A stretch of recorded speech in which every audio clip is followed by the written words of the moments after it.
বিভিন্ন শ্রেণী পেশার বিপুল সংখ্যক মানুষের উপস্থিতিতে ওসমানী বিমানবন্দরকে পূর্ণাঙ্গ আন্তর্জাতিক বিমানবন্দর করার দাবিতে campaign committee UK for fully functional Osmani international এয়ারপোর্টের সহযোগিতায় ও গ্রেটার সিলেট ওয়েলফেয়ার অ্যাসোসিয়েশন লুটনের উদ্যোগে মতবিনিময় সভা অনুষ্ঠিত হয়েছে গত বৃহস্পতিবার। লুটনের একটি রেস্তোরাঁয় আয়োজিত সভায় সভাপতিত্ব করেন সংগঠনের সভাপতি শফিক খুররম চৌধুরী।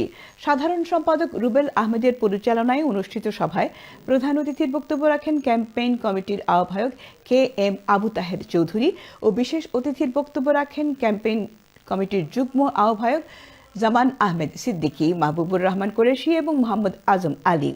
শুভেচ্ছা বক্তব্য রাখেন সাংবাদিক আনোয়ার হোসেন ও সাংবাদিক খালেদ মাসুদ রনি। লুটন শহরের স্থানীয় নেতৃবৃন্দের মধ্যে বক্তব্য রাখেন SI খান, শামীম আহমেদ, কাউন্সিলর আজিজুল আম্বিয়া, সাংবাদিক সৈয়দ করিম, আব্দুল করিম জলিল ও সাজ্জাদ আলী দিলওয়ার।